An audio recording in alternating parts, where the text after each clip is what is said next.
Bonjour à tous. Pour ceux qui sont connectés, il n'est pas encore tout à fait l'heure, on va démarrer dans 2-3 minutes.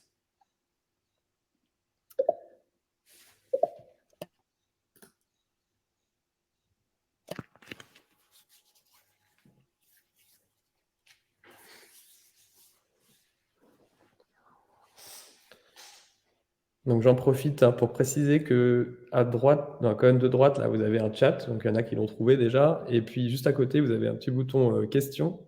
Donc si vous avez des questions au cours du webinaire, mettez-les plutôt là-dedans, c'est plus pratique que dans le chat.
Je vois qu'il y en a qui ont même découvert qu'on peut faire des super emojis qui passent au travers l'écran. Bravo.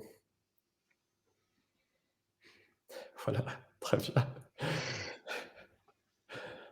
On va désactiver ce truc.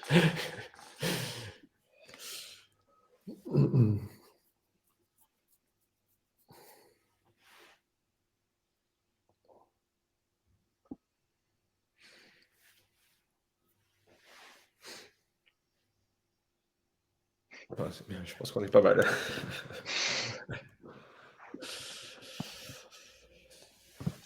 Bon, on va démarrer comme ça sur l'intro, il y a des gens qui pourront nous rejoindre.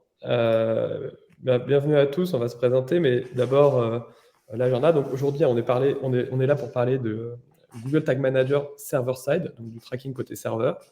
On va faire des choses assez simples. D'abord une intro sur qu'est-ce que GTM server-side, comment ça fonctionne, finalement quel est l'intérêt, pourquoi ça existe, pourquoi on voudrait le déployer. Ensuite, on va faire une petite démo d'une migration, de la pose d'un tag. Donc, on va poser un tag, un container server-side, et puis mettre un tag GA4 et puis un tag de Facebook Conversion API. Le but, c'est un peu de rentrer dans l'outil et puis aussi de voir que finalement, c'est pas si compliqué que ça. Alors, c'est pas très compliqué en fait, quand on sait faire. Et puis après, on parlera un peu plus de gestion de projet, c'est-à-dire comment on gère un projet de migration, comment ça se passe, etc. Donc encore une fois, je répète, vous avez donc le chat et plus pratique pour les questions, vous avez le petit onglet questions en bas à droite. Vous pouvez les mettre dedans. On va plutôt prendre les questions à la fin, sauf si Romain, par exemple, tu vois qu'il y a des questions qui méritent une réponse tout de suite, on le fera sans problème.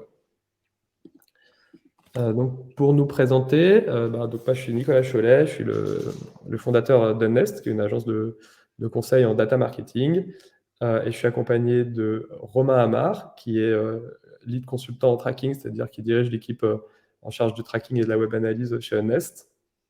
Bonjour à tous. Et puis Romain Barthes, qui est le fondateur et CEO d'Addingwell, qu'on va vous présenter aussi tout à l'heure, qui est une solution qui permet de manager justement ces containers GTM. Et bonjour à tous. On va démarrer par la petite présentation de qui on est. Alors d'abord Unnest. Donc Unnest, on est une société de services, de conseil. On vient renforcer les équipes marketing avec des expertises techniques et data. Donc concrètement, sur quoi on intervient? On intervient sur les aspects de collecte, donc Tag Manager, Analytics et puis d'autres outils également. On intervient ensuite sur des sujets de data ingénierie, c'est-à-dire qu'on va brancher différentes sources de données, l'analytics, les ads, les données first party, par exemple les transactions, les données de clients, etc.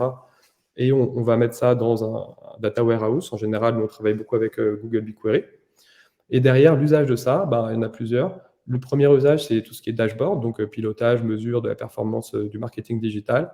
Puis on a aussi des cas d'usage d'activation, c'est-à-dire on va pousser de la donnée first party vers les outils, donc Facebook Ads, Google Ads, etc., les outils de marketing automation, pour créer des publicités plus personnalisées ou alors améliorer la mesure des conversions offline, par exemple.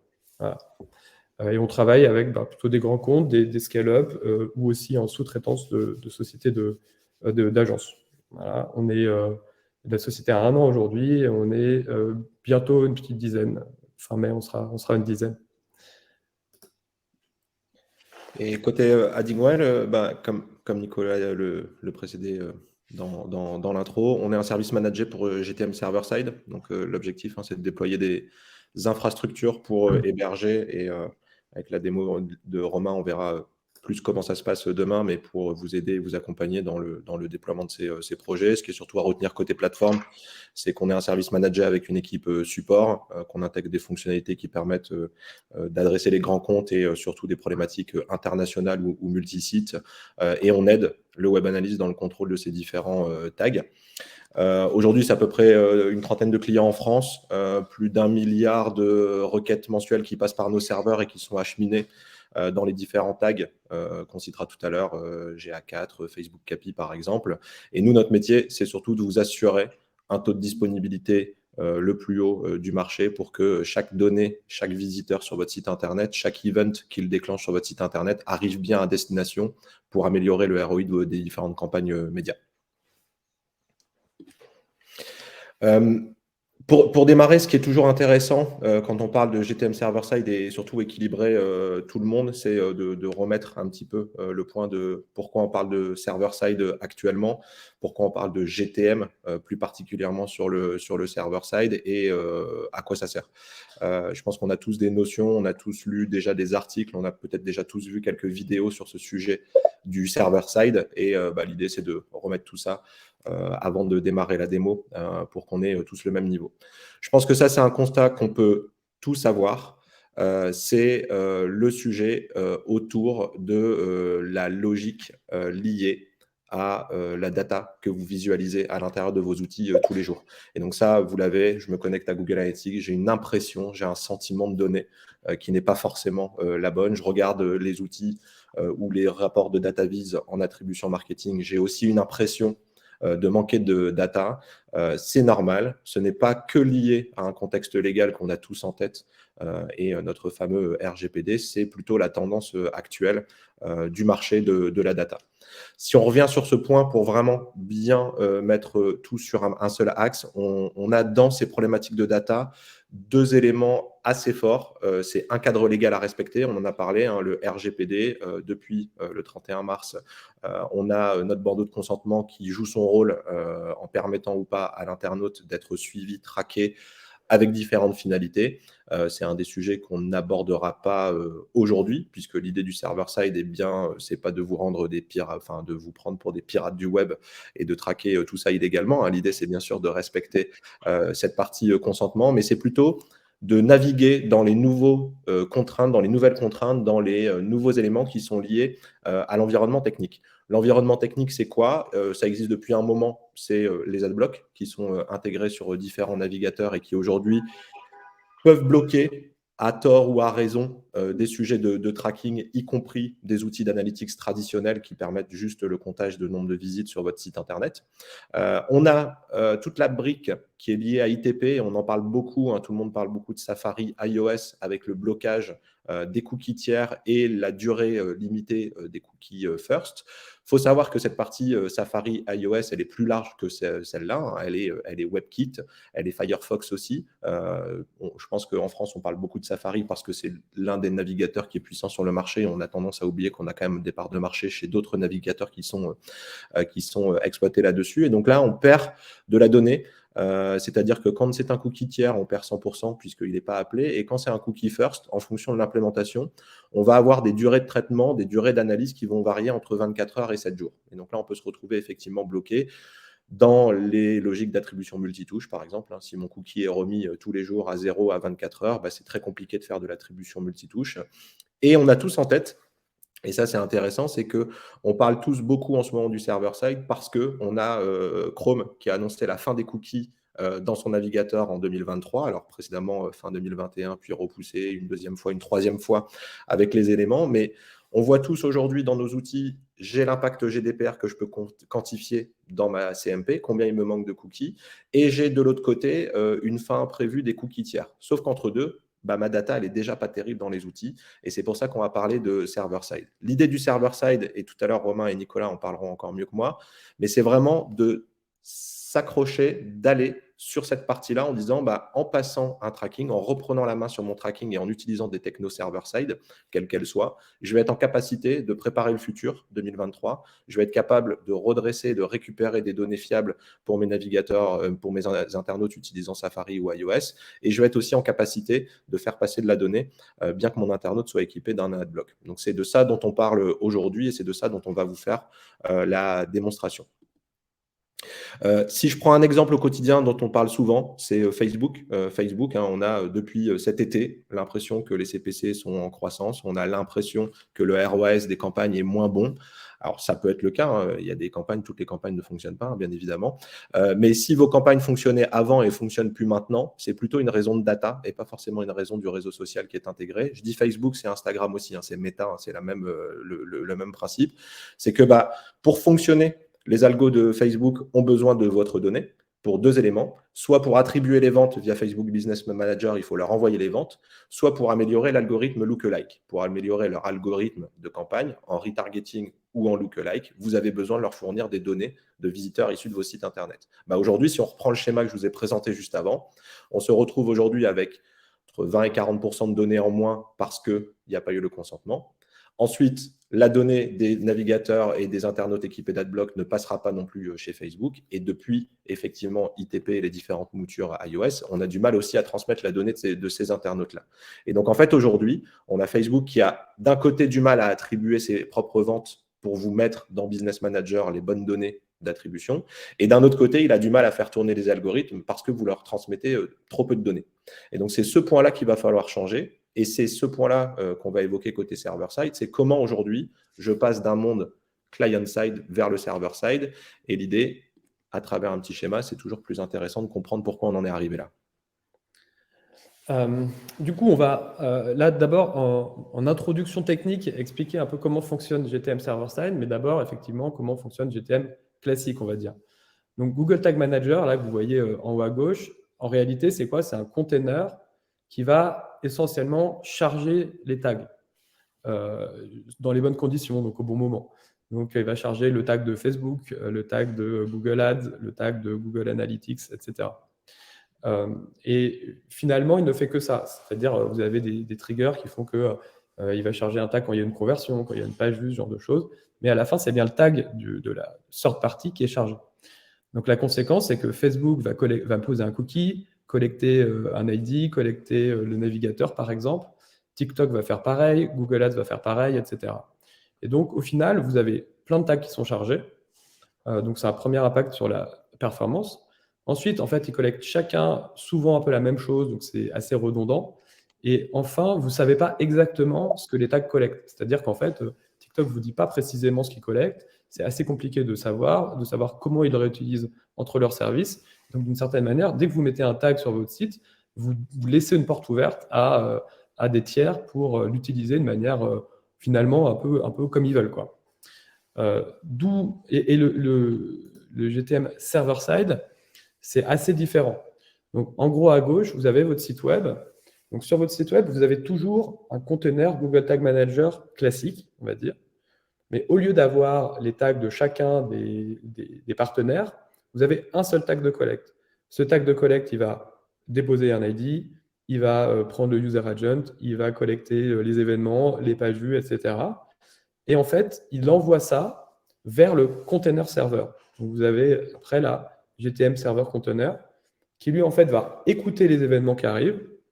Quand il reçoit un événement, il le processe et il envoie les données que vous avez configurées vers les différents outils. Donc, à Facebook Ads, il va envoyer des données de page vue avec un ID, à Google Analytics également, à votre CRM également, éventuellement avec un ID client, si vous avez remonté un ID client, ce genre de choses. Donc, l'intérêt, il est quand même... il y en a plusieurs, hein, on va en parler après, mais le premier, c'est quand même une sorte de simplification, c'est-à-dire que vous êtes le seul à faire la collecte, donc vous savez exactement ce que vous collectez et ce que vous envoyez vers les partenaires tiers. Donc c'est un autre des bénéfices. Et, Exactement. Et puis, c'est le point qui est important. C'est souvent, on a tendance à simplifier GTM server-side avec un use case. On parle beaucoup de Facebook API parce que c'est un des sujets sur lequel Facebook a beaucoup appuyé. Ou en ce moment, on parle beaucoup de GA4 et je pense que chez Unnest, en ce moment, c'est beaucoup de demandes pour préparer la fin d'Universe Analytics qui a été annoncé à mi-2023. Mais le projet server-side, comme on l'a vu dans le schéma précédent, c'est un ensemble, c'est de se dire je vais passer dans le monde server-side et toutes les personnes qui ont besoin de la data pour travailler, qu'elles soient situées au niveau du média, de l'analytics, des data warehouse ou du CRM, toute personne qui doit améliorer son ciblage, sa capacité de personnalisation avec la donnée du web, est impactée aujourd'hui par les contraintes liées aux cookies. Donc le server-side, c'est plus large que la partie simplement média ou analytics. Et après, d'un point de vue effectivement bénéfice, on a beaucoup cité l'amélioration de la collecte de données et du maintien du cookie dans les différents environnements de fin des cookies tiers. La web perf, naturellement, puisque ça, c'est un des bénéfices qu'on va déclencher au fur et à mesure. À chaque tag que j'enlève côté client expliqué par Nicolas et que je passe dans mon conteneur serveur, c'est du temps de chargement que je peux optimiser sur mon site internet. Et donc là, l'IT sera plutôt content. Et deuxième élément, les personnes du SEO, puisqu'on connaît le rapport entre la web perf et le SEO qui ont plutôt une très bonne influence. Je vais maîtriser du coup l'intégralité de mes flux vers mes partenaires tiers en maîtrisant ce que je décide de leur envoyer, ce que je décide de leur fournir comme données. Et ensuite, effectivement, je m'assure une collecte de données pérenne puisqu'on a tendance à écrire et à dire que c'est un peu le sens de l'histoire aujourd'hui, c'est qu'avant tout le socle médias publicitaires analytiques se reposer sur les navigateurs et à chaque fois que vous aviez à prendre un nouveau partenaire, un nouveau prestataire, on vous fournissait un tag à mettre côté client, eh bien, il va falloir s'habituer à ce que ces tags-là, aujourd'hui, ne peuvent plus être posés côté client parce qu'il y a trop de contraintes au niveau de la data et qu'à chaque fois que vous allez chercher un nouveau partenaire, qu'il soit média ou analytics, on vous demandera de communiquer avec lui en serveur-to-serveur ou en server-side. Dans ces deux cas-là, eh bien, effectivement, si vous êtes déjà équipé d'une solution server-side et GTM dont on parle aujourd'hui, vous êtes déjà prêt dans ce rapport d'échange de data pour 2023 et même dès à présent, puisqu'on verra qu'il y a déjà pas mal de use cases au travers de la démo. Justement, en parlant de démo, je pense que ce qui était important aujourd'hui, c'était de remettre le pourquoi, comment on est arrivé là et les différents bénéfices. Et on voulait, dans la thématique avec Unnest, c'était démystifier ce sujet-là. Parce que là, on a parlé de bénéfices. Je pense qu'on est tous d'accord qu'on a envie d'activer ces bénéfices au quotidien. On a parlé technique parce qu'effectivement, on parle de migration du côté client vers le server-side. Et c'est ces mots-là qui peuvent souvent faire peur ou qui peuvent un peu refroidir tout le monde. On a confié la mission à Romain de vous montrer en 10 minutes qu'au final, un sujet sur 2 use cases qui sont hyper intéressants, c'est pas si compliqué que ça.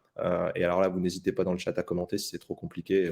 On reverra après les éléments avec Romain. Mais voilà, je te laisse, Romain, présenter cette partie-là.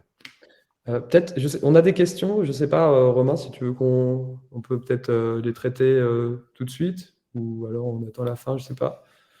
On peut en mettre sur les points. Alors, sur la sujet, tu veux que je les note? Je les note et si tu veux, on le fait juste après la démo, puisque ça va reprendre et il y a peut-être des éléments qu'on répondra côté démo. Impeccable.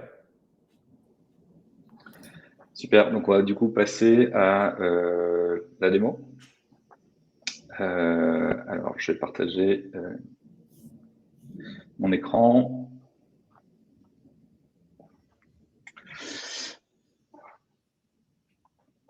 Donc, du coup, pour cette démo, on est parti d'une implémentation classique avec du coup un GTM classique et du coup un site e-commerce sur lequel on a installé notre conteneur. Donc là, on va simplement vérifier dans un premier temps que nos tags sont bien envoyés à notre serveur Google Analytics. Donc là, par exemple, on a une page vue. Ici, on retrouve du coup le tag de liste de produits. Si on clique sur un produit, on va bien avoir du coup nos tags qui vont se déclencher sur nos différentes pages, donc une vue page par exemple ici et une vue produit. Et donc on va retrouver du coup, dans notre console notre hit qui est envoyé vers le serveur GoAnalytics. Et donc tout naturellement, c'est une implémentation très classique, on va retrouver ces événements-là dans notre interface GA4. Ce qu'on va faire maintenant, c'est qu'on va migrer du coup ces tags vers un conteneur server-side. Vous allez voir que c'est pas très compliqué. Il suffit simplement de créer un conteneur server-side dans notre GTM. Au lieu de choisir web, on va aller dans l'option serveur. Et donc là, GTM va nous proposer deux types d'installation. On va utiliser l'approvisionnement manuel de notre serveur de tagage, puisqu'on va passer par Addingwell pour implémenter notre serveur. Donc ici, on va copier notre identifiant. Puis là, Addingwell va nous demander de spécifier notre URL. Et donc là, on va sélectionner notre sous-domaine. On va choisir stats.ens.co par exemple. Donc là, Addingwell nous propose de mettre à jour notre registrar avec l'entrée DNS. Et donc là, ce qui va se passer, c'est qu'on va se retrouver du coup avec un nouveau container, donc notre container server-side. Et puis vous allez voir qu'il est similaire à notre container classique, disons. La principale différence, elle se trouve voilà, dans notre onglet de navigation. On va retrouver cet onglet qui s'appelle client. Et je pense que j'ai juste m'arrêter quelques secondes pour expliquer un petit peu l'intérêt d'un client. Qu'est-ce que c'est un client? Comme Nicolas nous disait un petit peu plus tôt, un client, en fait, c'est une entité qui va se retrouver sur notre serveur et qui va écouter les requêtes entrantes, qui va les valider dans un premier temps, et puis elle va les transformer, les processer en objets de données standardisées, qui d'ailleurs va pouvoir être utilisé pour créer des balises, des déclencheurs ou des variables, comme sur notre GTM entre guillemets classique. Donc par défaut, GTM nous propose deux clients, qui est Universal Analytics et GA4. Nous, on va utiliser du coup le client GA4 pour implémenter nos différents tags. Il y a un autre onglet aussi sur lequel je voudrais m'attarder quelques secondes, c'est l'onglet du coup modèle, qu'on va retrouver également sur notre conteneur classique, mais vous allez voir dans un second temps qu'en fait, ils vont particulièrement être utiles par la suite, notamment sur l'implémentation en server-side. Donc maintenant, ce qu'on va faire, c'est que en réalité, on va migrer nos tags de côté client à côté serveur. Donc on va revenir sur notre conteneur client. Et là, tout simplement, on va aller dans nos balises. Et puis on va retrouver la configuration de base de notre tag GA4. Puis on va cliquer ici, envoyer au conteneur de serveur, et puis on va spécifier notre URL de conteneur de serveur. Donc on a renseigné un peu plus tôt, stats.nest.co. On va enregistrer ici notre tag. On va le publier. Et là, en rechargeant notre page, on va se rendre compte que du coup, on a notre tag de collecte ici, qui est cette fois-ci non plus envoyé vers Google Analytics, mais qui est envoyé vers notre serveur, stats.honest.co. Et donc là, forcément, vu qu'elles ne sont plus envoyées vers Google Analytics, on ne va pas les retrouver. Donc pour cela, on va devoir faire une étape supplémentaire, mais qui est relativement simple, c'est qu'on va simplement reconfigurer notre tag dans notre serveur. Donc ici, on va renseigner notre ID mesure. Et ce qu'on va faire, c'est qu'en tant que déclencheur, on va dire tout simplement, dès que tu entends une requête entrante de type GA4, donc un modèle de données GA4, on va envoyer cette donnée-là vers Google Analytics. Donc voilà, le trigger il est très très simple. On va renommer ici notre balise, donc on va l'appeler GA4 server-side par exemple. On va enregistrer et puis on va voir ce qui se passe côté serveur. Donc ici on va recharger de nouveau notre page, donc on va retrouver notre tag de collecte qui se déclenche. Donc on voit à gauche nos différents événements, donc entrant. Et puis du coup ce qu'on a configuré c'est ça, c'est-à-dire notre tag GA4 qui va du coup effectuer un post, donc une requête sortante vers notre serveur Google Analytics. Donc là, on va retrouver directement du coup notre requête qui va être envoyée donc vers Google Analytics. Et donc, on les retrouve bien dans notre interface cette fois-ci, mais elle est passée du coup préalablement par notre serveur. Donc là, vous comprenez du coup que voilà, là, on a simplement migré nos données côté client vers côté serveur. On a un contrôle total des données avant de les renvoyer vers GoNetics. C'est-à-dire que c'est à ce moment-là qu'on aurait pu anonymiser des IP, prolonger la durée de vie du cookie. Donc voilà, il y a cette étape supplémentaire au milieu qui nous permet d'avoir un contrôle total sur ces données-là avant de les renvoyer vers GoNetics. Vous allez voir en réalité que ça va nous permettre aussi de faire plusieurs choses, notamment voilà, à implémenter un nouveau tag.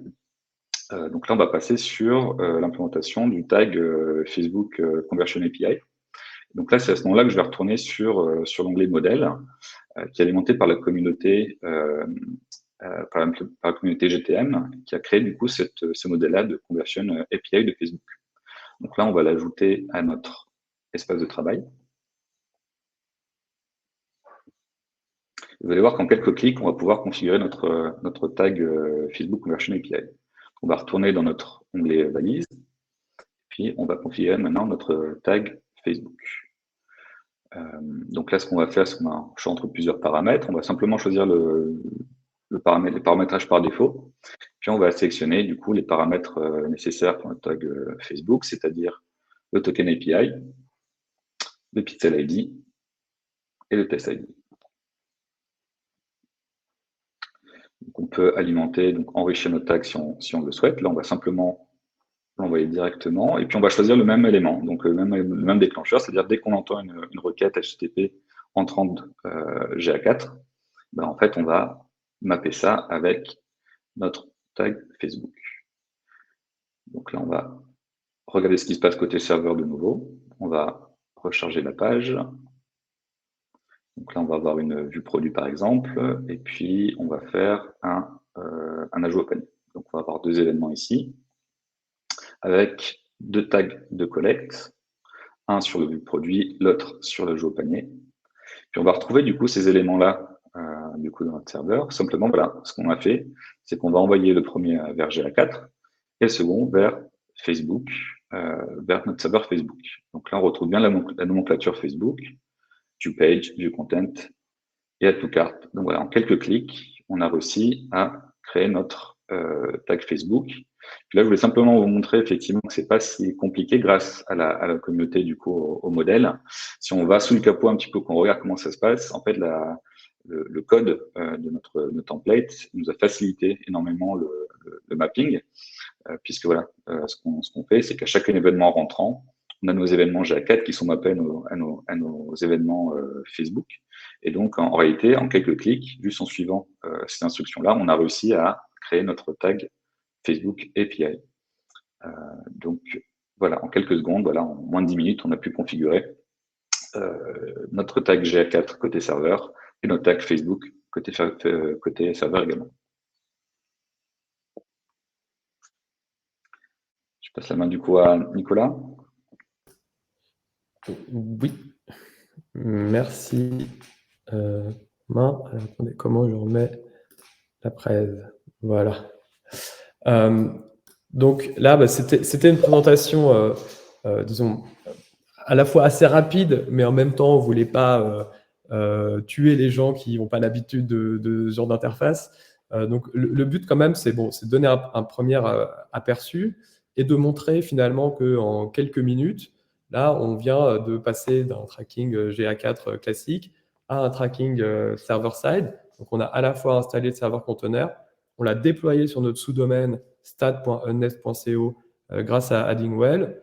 Ensuite, on a mis en place un tracking GA4 et un tracking de Facebook Conversion API assez avancé, puisqu'en fait, on remonte quand même tous les events e-commerce, quoi. Donc, add to cart, remove from cart, l'achat, etc. Donc, sachant que là, on est sur un modèle Shopify pour la démo, mais ça peut marcher pour n'importe quoi, ça fonctionne de la même manière, quoi. Je pense que sur ce point, Nicolas, juste pour compléter, on a là, dans cette partie démo, résolu, entre guillemets, les deux enjeux où je pense qu'on a le plus de questions en ce moment. Depuis 3 semaines que Google a annoncé la fin de UA pour GA4. il y a un très très gros élan de marché à se dire il faut que j'installe une vue GA4 avant cet été pour conserver un an d'historique, hein, parce qu'en WebA on travaille beaucoup en N-1. Et donc c'est un des sujets qui est important. Et Facebook CAPI, où on va commencer à avoir des études qui vont arriver, puisque c'est en train d'être déployé chez pas mal de clients et de grands noms aussi, donc des gros investisseurs médias, Meta. Mais quand Facebook promeut son tag, ils annoncent entre 11 et 26% de ROAS supplémentaires sur l'installation du tag. Voilà, l'idée au travers de ce complément d'information, c'est de se dire, je veux bien faire les choses quand je suis WebA, et donc j'ai envie de passer en server-side parce que j'aurai une véracité de la donnée collectée, comme on l'a vu précédemment. Et en même temps, sur ce projet-là, pour motiver et faire venir le maximum de personnes en entreprise autour du sujet server-side, l'équipe média et l'installation de Facebook CAPI est un excellent moyen aussi de prioriser ce projet dans des roadmaps data. Et par rapport, donc là c'est une démo évidemment, donc ça se fait en quelques minutes. Dans un vrai environnement de prod, évidemment c'est toujours un peu plus complexe parce que vous n'avez pas 10 tags mais 100 et il y a toujours des petites contraintes. La première, c'est quand même la gestion du consentement, qu'on ne traite pas ici, mais qui est finalement, en fait il faut juste intégrer la CMP. Donc qu'est-ce qu'on fait? C'est qu'on va passer dans le tag le statut, l'état du consentement, et en fonction de l'état du consentement, est-ce que la personne a consenti à tout, que aux statistiques, à rien, eh ben, on envoie les données au bon partenaire tiers. Ça, c'est le premier point. On pourra en parler un petit peu après, à la fin dans les questions si besoin. Ensuite, il y a un peu de configuration à faire. Donc, ici, on a déjà donc on a vu que le GTM, il est en sous-domaine, donc stat.honest.co. Il y a plusieurs intérêts à ça, hein. Le premier, c'est pour passer une partie des adblockers et puis aussi la possibilité du coup de mettre les cookies en first party. Et donc du coup, ça permet qu'ils aient une durée de vie plus longue. Et puis après, l'autre point qu'on n'a pas fait ici, c'est qu'on va modifier aussi le nom du JavaScript. Donc au lieu de l'appeler gtm.js par exemple, on va l'appeler moncontainer.js. Là aussi, parce que sinon, il peut être bloqué par certains adblockers. Ensuite, il y a certains tags qui n'ont pas de configuration serveur aujourd'hui, soit parce que c'est un peu complexe. Par exemple, Snapchat aujourd'hui n'a pas de modèle qui est tout prêt, pas de template. Donc ça peut être un petit peu complexe, donc souvent on garde le côté classique. Ou j'ai vu dans les questions, par exemple, si vous avez un chatbot, il vous faut quand même à un moment donné que le chatbot il affiche la fenêtre de chat, quoi. Et donc il faut qu'il ait du JavaScript sur le site, et donc il ne peut pas être complètement côté serveur. Et puis après, vous avez un autre sujet qui souvent un peu bloque les gens ou fait un petit peu peur, c'est la gestion de la charge. C'est-à-dire qu'on se dit, je vais passer mon serveur, mon GTM server-side en prod. Qu'est-ce qui va se passer? Est-ce que ça va tenir la charge? Est-ce que je ne vais pas perdre de la donnée? Donc là, vous avez plusieurs options. Soit vous passez directement par Google Cloud, qui vous suggère de mettre 3 machines en parallèle pour justement gérer la charge et tout. Mais il faut un petit peu réfléchir, savoir si j'ai de la charge, est-ce que mes serveurs sont au bon endroit, parce que je peux avoir peut-être des clients aux États-Unis, d'autres en Europe, etc. Soit vous dites, je passe par Addingwell, et en fait, ils gèrent ça pour vous. Et donc, j'avoue que c'est quand même très pratique, mais ça, j'imagine que Romain, il nous en parlera un petit peu après. Et donc voilà, c'est vraiment ce côté qui fait un petit peu peur, parce que quand on est web analyste, en général, on n'est pas administrateur serveur, quoi, c'est pas le même métier. Et donc, on a toujours un petit peu de crainte. Voilà. Maintenant, on va parler en gros, comment on va gérer un projet. Parce que finalement, ce qu'on voit, c'est que c'est pas si compliqué. Donc, on peut se demander, mais qu'est-ce qui bloque, en fait? Qu'est-ce qui fait qu'il n'y a pas plus de gens qui passent plus vite vers GTM server-side? Donc, le premier point qu'il faut avoir en tête, qui fait des fois un petit peu peur, mais qui en fait n'est pas un gros sujet, c'est qu'il va falloir créer un sous-domaine.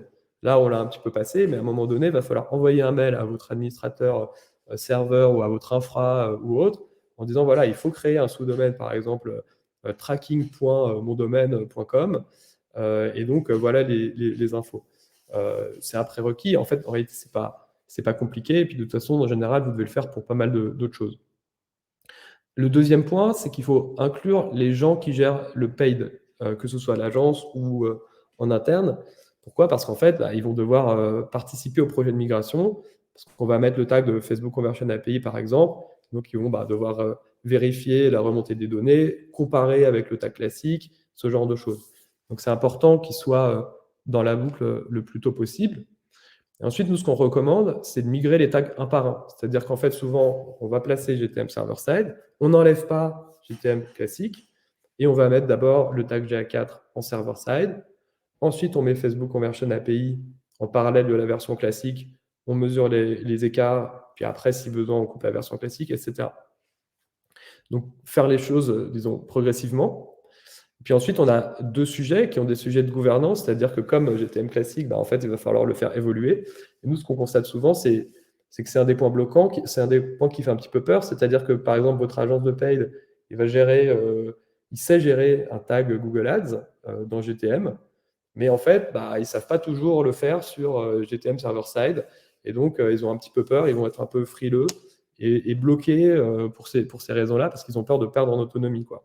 La réalité, c'est que il faut se reformer, ça prend un tout petit peu de temps, mais c'est quand même pas, on n'est pas perdu, l'interface, elle se ressemble beaucoup, les concepts sont quand même un petit peu les mêmes, mais quand même, c'est à prendre en compte pour qu'un maximum de gens aient de l'autonomie là-dessus, quoi.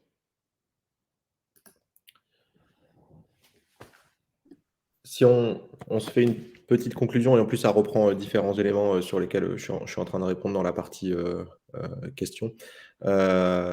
Qu'est-ce qu'il faut en fait pour faire un projet GTM server-side? Et je pense que Romain et Nicolas vous ont montré, rassurer et prouver l'efficacité de ce type de projet. Et après, je pense qu'il suffit d'ouvrir LinkedIn un matin et se rendre compte que le nombre de thématiques autour de la fin des cookies, l'avenir de la programmatique, l'avenir des échanges avec les plateformes d'affiliation vont dans cette partie-là et dans cette construction. Il y a un des points qui vient dynamiser ce marché-là depuis fin d'année dernière, c'est la vulgarisation et la démocratisation par GTM server-side. Il faut savoir que GTM server-side, c'est 1 an et demi de bêta avant de sortir en fait officiellement en septembre l'année dernière. Donc c'est vrai que c'est un sujet qui est jeune et qui est mis dans les mains sur cette partie-là. Et ce qui correspond aussi à beaucoup de questions, c'est la partie tag et le ROI. Entre deux, quand je veux faire un projet, j'ai effectivement pourquoi on a fait le choix chez Addingwell de GTM. Je pense que c'est parce que c'est l'outil le plus populaire, c'est l'outil premier. Quand vous décidez de publier un tag, de faire un template de tag, vous allez plutôt le disposer sur GTM. Et au niveau mondial, c'est quelque chose qui possède une énorme communauté. Il vous faut des people, qu'ils soient internes ou externes, bien formés, bien appuyés pour pouvoir mettre en place ces éléments. Comme Nicolas le disait, réunir un peu du média, un peu du trafic, un peu de la web. Je pense que c'est ces personnes-là. L'IT aussi doit être assuré sur ces différents sujets parce qu'on va parler infra. Sur l'infra, vous avez différentes possibilités. Vous faites un service managé chez vous via Google, ou alors vous décidez, et c'est la première fois aussi que Google Tag Manager fait une solution et développe une solution gratuite en console d'administration et interopérable, c'est-à-dire qu'on peut l'héberger chez n'importe qui. Alors n'importe qui, pardonnez-moi l'expression, il va falloir faire quand même quelques confiance à cette partie hébergeur. C'est ce que nous on fait côté Addingwell. Et donc on vous met à disposition les serveurs sans que vous ayez de tracas et de questions à vous poser sur combien de serveurs je dois monter, quelle configuration je dois mettre en place, est-ce que je vais absorber mes pics de trafic, Black Friday, newsletter, enfin tous ces éléments-là qui sont liés à cette partie-là où il va falloir garantir un taux de dispo. Et le ROI de votre projet, il est lié au déploiement et à l'intégration des différents tags que vous allez mettre. Je pense qu'on en a dit, GA4, Facebook API font partie des cas d'école du server-side. On a la partie affiliation qui est en train de venir en server-side, puisque c'est aussi des personnes qui ont été très impactées par la fin des cookies sur Safari. Et on le verra chez d'autres au fur et à mesure des différents éléments. Donc ça me permet aussi d'arriver sur cette partie tag. Nicolas vous en parlera un petit peu, mais la communauté est en train de se mettre en route. Les prestataires, les éditeurs sont en train de se mettre en route. Et donc, on va commencer à avoir de plus en plus de tags. Et Addingwell fait partie aussi des gens qui développent des tags pour accélérer la prise de position et la prise de marché de différents partenaires. Combien ça coûte? C'est aussi une des questions. L'idée, c'est d'être hyper transparent sur ce sujet aussi. C'est des choses que vous retrouvez sur notre site internet, mais ça vous donne un peu une estimation. Souvent, quand on sort d'un webinaire, on se dit, bon, ça a l'air super, mais je n'ai pas eu d'infos côté pricing. Ils sont publics. Le server-side, ce n'est pas un sujet qui est cher, entre guillemets, puisqu'on utilise GTM Server-Side qui est gratuit. Si vous utilisez vos people qui sont un peu formés, vous achetez un peu de formation chez des cabinets externes ou vous travaillez avec des partenaires comme Nest pour mettre en place et vous aider à câbler ces différents sujets pour éviter de prendre le sujet R&D entre guillemets et lecture de doc, puisque eux ils l'ont déjà fait. Et côté serveur, on a un modèle de facturation qui est lié en pay as you go à la requête entrante sur le serveur. Ça correspond à peu près à votre volume de hits que vous collectez via GA, si vous voulez vous donner une estimation. Et donc ça démarre à 70 € par mois. C'est l'avantage de cette grille, c'est de se dire c'est pas parce que je suis petit que le server side n'est pas fait pour moi, et c'est pas parce que je suis très gros que je suis obligé de le faire. À partir du moment où j'ai un site internet, que je fais un peu de Facebook retargeting, que j'ai besoin d'un analytics pour pouvoir décider, que ce soit GA, Matomo ou n'importe quel autre outil, il va falloir l'alimenter demain en server-side. Et donc, sur cette partie-là, ça vous permet de visualiser, pouvoir vous situer. Et bien évidemment, on est à votre dispo. Et vous pouvez tester gratuitement aussi notre outil. Ça, c'est une des forces aussi. Je pense que la démo de Romain, elle peut être réalisée assez facilement en ouvrant un conteneur serveur et en ouvrant une instance chez Addingwell. Est-ce qu'il vaut migrer maintenant? Ça, c'est une des questions et qui peut peut-être animer aussi notre débat de questions pour la suite. Oui, alors ce qu'on constate quand même souvent, c'est que le monde de l'analytics, il a quand même beaucoup changé. Donc, il y a eu évidemment le RGPD, etc. Donc, en général, tout le monde a mis en place une CMP, donc pour la gestion du consentement, plus ou moins bien d'ailleurs. Donc, souvent, il faut revenir sur le projet. Ensuite, probablement votre agence de paye, on vous a parlé de Facebook Conversion API, parce que notamment Apple a fait pas mal d'évolutions techniques sur iOS, sur Safari, etc. Et puis bientôt donc, sur les autres navigateurs. Donc vous êtes sûrement dans ce projet où vous l'avez terminé.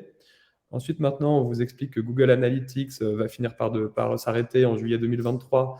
Donc il faut vite passer sur GA4 pour avoir un an de données quand ce sera le cas. En plus, vous avez probablement vu passer un sujet de la CNIL, donc une condamnation liée à l'usage de Google Analytics. On ne va pas forcément faire le débat ici, mais et donc vous vous dites, tiens, il me faudrait peut-être un outil exempté de consentement pour récupérer toute ma donnée, pour avoir un backup, donc Matomo, AT Internet.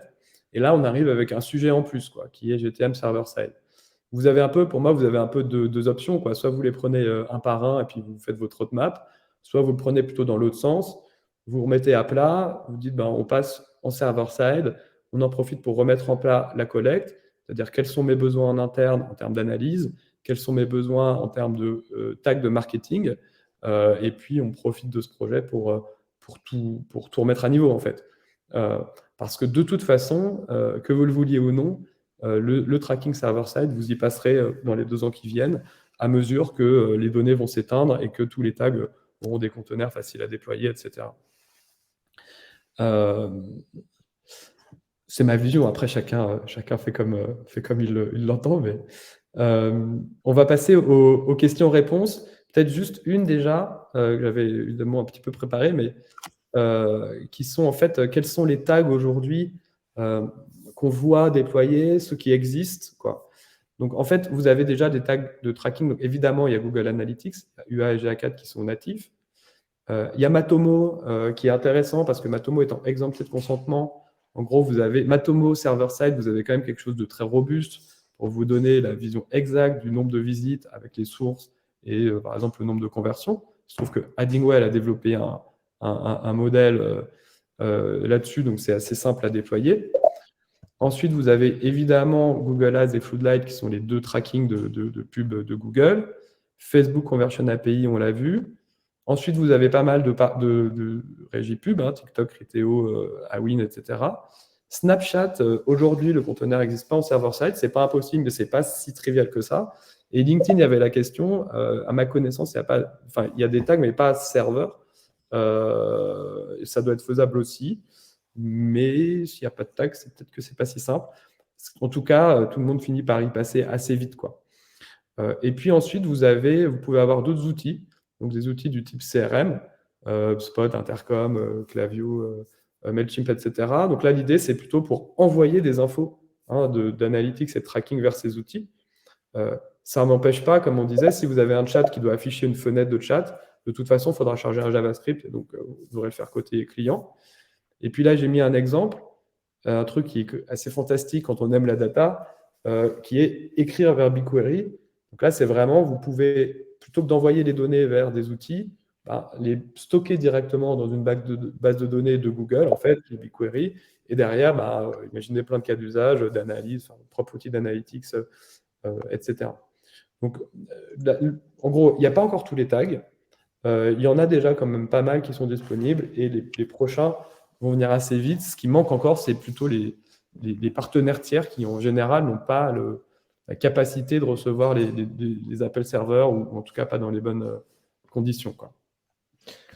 La façon dont on travaille sur ce point-là pour compléter, et en plus, c'est vrai qu'il y a eu pas mal de questions dans l'onglet questions sur ces éléments-là. Vous avez deux points pour moi qui sont importants et essentiels côté annonceur. C'est que vous avez déjà des prestats qui sont prêts à accepter du serveur to serveur. Donc, quand vous recevez une documentation d'un de vos partenaires qui est capable de faire du serveur to serveur S2S, qu'on voit souvent dans des docs qui sont publics, ça veut dire que lui peut recevoir de la donnée côté serveur et qu'il faut développer soit l'échange de données avec ce tiers-là, soit en créer un template. Donc nous, chez Addingwell, on a une philosophie d'aider la communauté, donc de développer les tags pour nos clients. Et c'est pour ça que Nicolas le citait, donc Matomo, on l'a développé, il va bientôt être publié. On a développé CJ Affiliate, on a développé Slack, on a développé Intercom. Ce sont des templates qu'on développe pour un de nos clients. Et plutôt que de faire projet à projet pour un de nos clients, on le définit et on le publie dans la librairie de GTM Server-Side. Donc, c'est comme ça qu'on va avoir les différents tags. Je pense que les gros médias, eux, ils viennent naturellement. Facebook a développé son propre tag. Criteo vient de développer son propre tag. Ils sont dispo aussi via eux. Et ensuite, on commence à avoir les plateformes d'affiliation. Awin était déjà présent. On a fait CJ Affiliate. On travaille avec les équipes de Quanco aussi pour les aider dans ce déploiement. Et donc, tous les mois, toutes les semaines, on va avoir des batchs de la communauté qui sont présents sur ces parties-là. Ça, ce sont des choses qui sont très techniques, entre guillemets, et ils doivent être implémentés soit par des équipes internes, soit par des partenaires externes. Ça répond aussi à la question d'Enzo et Angèle dans ces éléments-là. C'est que, oui, le sujet peut être compliqué dès lors qu'on parle de tag, de câblage et différents éléments. Mais bien évidemment, ce qu'il faut surtout, c'est définir la bonne roadmap de pourquoi j'en ai besoin. Et effectivement, est-ce que je suis dans une recherche d'installer un nouvel Analytics, soit GA4 pour préparer le futur, soit Matomo par exemple, parce que j'ai besoin d'une solution exemptée de consentement pour préparer une éventuelle restriction de l'usage de Google Analytics. Et à partir du moment où j'ai défini les bons use cases, je choisis les bons partenaires, et on peut avoir des clients qui n'ont jamais mis la main dans GTM client ou GTM server-side parce qu'ils font confiance à un partenaire. Donc voilà. Complément sur la partie tag, et Enzo et Angèle, bien évidemment, si vous êtes côté marketing et pas de ressources techniques à dispo, passez par un partenaire comme Unnest pour justement créer ces éléments-là et calibrer le tout, vous gagnerez beaucoup de temps. Quelques questions. Alors, Eric, il demande en quoi est-ce que ça contrôle mieux les données transmises aux tiers, vu que finalement, on envoie quand même les données. Alors, je vais prendre un exemple qui est tout bête, qui est l'adresse IP. Imaginons que vous considériez que l'adresse IP, c'est une donnée personnelle, vous avez probablement raison, et donc vous ne voulez pas l'exposer à tout le monde. TikTok, Google Ads, Facebook Ads, la première chose qu'ils font quand vous mettez un code JavaScript, c'est récupérer l'adresse IP, parce que c'est utile pour faire éventuellement du tracking, etc., ou même simplement de la géolocalisation. Donc ça, c'est l'exemple typique, c'est vous allez prendre l'adresse IP ou pas, d'ailleurs, masquer par exemple les 3 derniers chiffres, donc la pseudo-anonymiser, et vous allez envoyer cette version-là aux outils. Voilà, c'est qu'un exemple, mais en fait, il y a plein d'autres. C'est qu'une fois, vous ne savez jamais vraiment ce que font les codes qui sont sur votre site. Je vais donner un autre exemple. Bing Ads, il n'y a pas très longtemps, vous mettez votre code de tracking, ils ont décidé d'installer en même temps Clarity. Donc, en fait, vous mettez Bing Ads, puis vous vous retrouvez aussi avec Clarity, qui est un outil pour suivre les sessions, l'équivalent de Hotjar, de Microsoft, et Microsoft, vous n'avez pas tellement demandé votre avis, ils ne vous donnent pas ce choix-là, de le faire ou de ne pas le faire. Donc vous avez plein de cas comme ça où en fait les cookies tiers que vous mettez, enfin les scripts tiers que vous mettez, on va les récupérer finalement plein de données et vous n'en êtes même pas conscient, quoi. Absolument, ouais. Et puis j'avais répondu à différentes questions en one-one pendant la démo de Romain, et c'est toujours la possibilité effectivement d'avoir un peu la main sur ce qu'on décide de transmettre. Il y a pas mal d'articles sur le sujet de Facebook. C'est des fois le simple fait de dire, plutôt que d'avoir un pixel que j'installe, par le média et dont je n'ai pas forcément connaissance de tout ce qui part, c'est la capacité aussi de choisir les events et de contrôler les events que je décide d'envoyer à mes partenaires pour faciliter cette partie-là. Dans la même veine, côté Facebook, on avait Théo qui demandait comment on améliore la qualité de correspondance des événements de Facebook Ads, par exemple. C'est toujours lié à cette partie-là. Hein.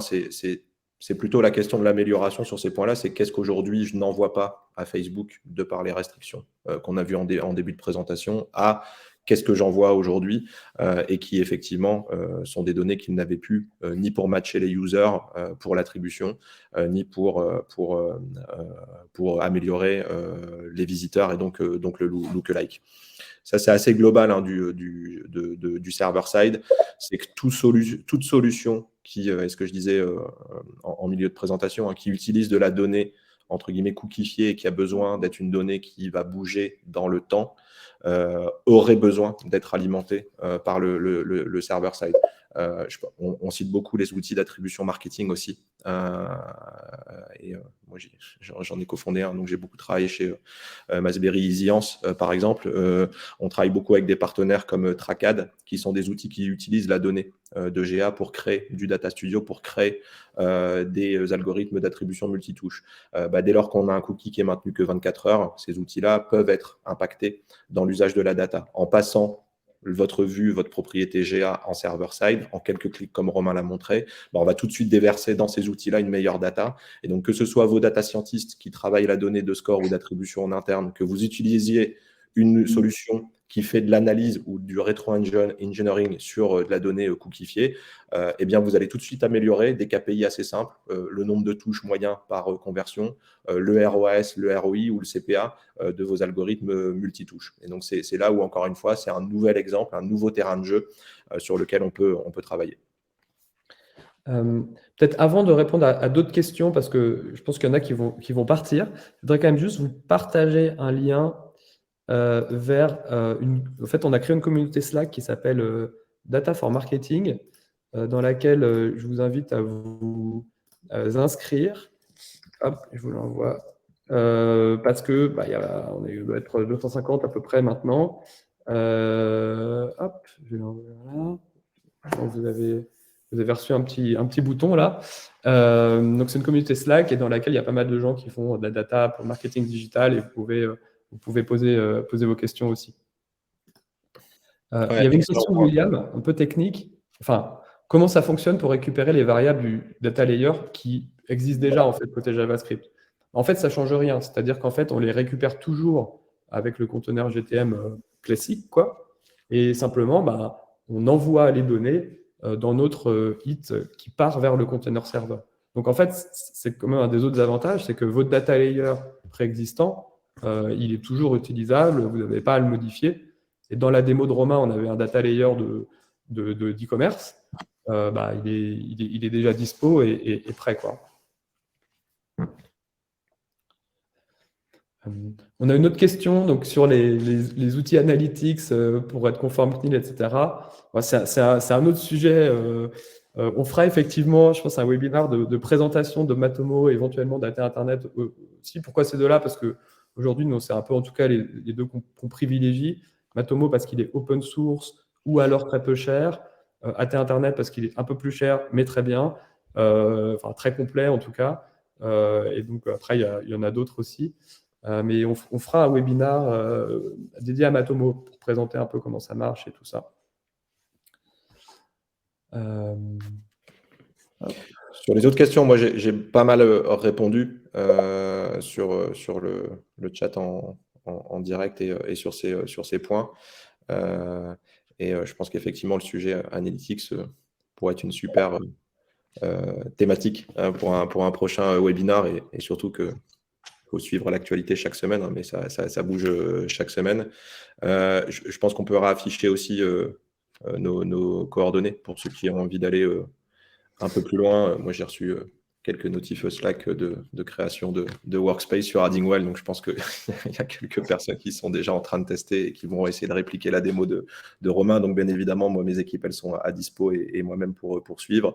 Et je pense que sur ce sujet-là, c'est de comment se faire accompagner, comment gagner du temps C'est la communauté des partenaires dont NS fait partie pour se dire, OK, rien que de définir la bonne roadmap projet, qui fait partie de beaucoup de questions qu'on a eues dans le chat, en disant comment je priorise, quels sont les éléments que je mets en place, est-ce que je garde GTM client, GTM server-side, toutes ces petites choses-là sont des sujets qui sont importants et qui sont bien pour avoir un peu de recul. Et effectivement, on a cité Matomo Piano, il faut citer Piwik Pro aussi. Edouard, vous avez raison. Il y en a d'autres, des outils exemptés. Et je pense qu'on peut citer aussi Larian.io qui a eu son exemption il n'y a pas longtemps. On travaille aussi avec leurs équipes comme ça. On aura fait la publicité pour tout le monde. Très bien. Par rapport au replay, au slide et tout ça, donc le replay, il va être disponible. Je crois qu'il part automatiquement avec le mail de confirmation de l'outil qu'on utilise, de Livestorm pour les webinars. Pour les slides, si vous les voulez, envoyez plutôt un email pour qu'on les transmette. Et voilà. Et puis du coup, je pense qu'on va vous remercier. Et puis, dire à bientôt, parce que quand même, on connaît une bonne partie des gens qui sont sur ce chat. Et puis, on va vous souhaiter une bonne journée. Merci beaucoup, Romain et Romain, pour votre participation. C'était top. Non, super, et merci Annès pour l'orga et l'invitation. C'était top, et rendez-vous au volume 2 alors. Allez, salut, bonne journée. Merci. Salut, bonne journée.